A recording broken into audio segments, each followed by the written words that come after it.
Notizia di questa mattina, non ci saranno nemmeno le salmerie. Problemi burocratici, non voglio fare nessuna polemica con nessuno, però sta di fatto che non ci sono i permessi per poter ospitare i nostri 6 muli a Genova. Nessun erede di Roso alla Dunata Nazionale di Genova.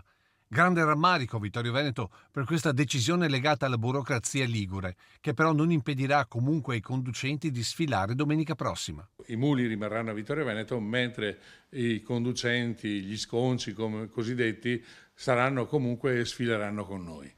Ma purtroppo non è l'unica cattiva notizia che arriva dalla sezione vittoriese, per una marcia di avvicinamento alla città della Lanterna che decisamente non parte bene. Non parte bene perché i cori non avremo nessun concerto di cori ufficiali perché hanno rinunciato ad arrivare a Genova per problemi logistici. Non c'erano posti letto, non c'erano posti branda, poi quando sono spuntati all'improvviso i posti branda, ormai era troppo tardi e loro avevano rinunciato agli appuntamenti che avevano. Ma gli alpini vittoriesi sono comunque determinati a rappresentare la sezione nella 3 giorni della Dunata e in particolare a sfilare domenica dalle 10:30 con le altre penne nere del nord-est. Sfileremo ovviamente, saremo circa 250 alpini che dai conti fatti, dal preventivo che ho fatto, 250 alpini più al seguito accompagnatori, insomma 400 persone della mia sezione arriveranno a Genova. E se la 97esima adunata si preannuncia complicata, il cuore alpino ai piedi del Cansiglio batte già per la Triveneta di Gemona di metà giugno. È una triveneta molto importante perché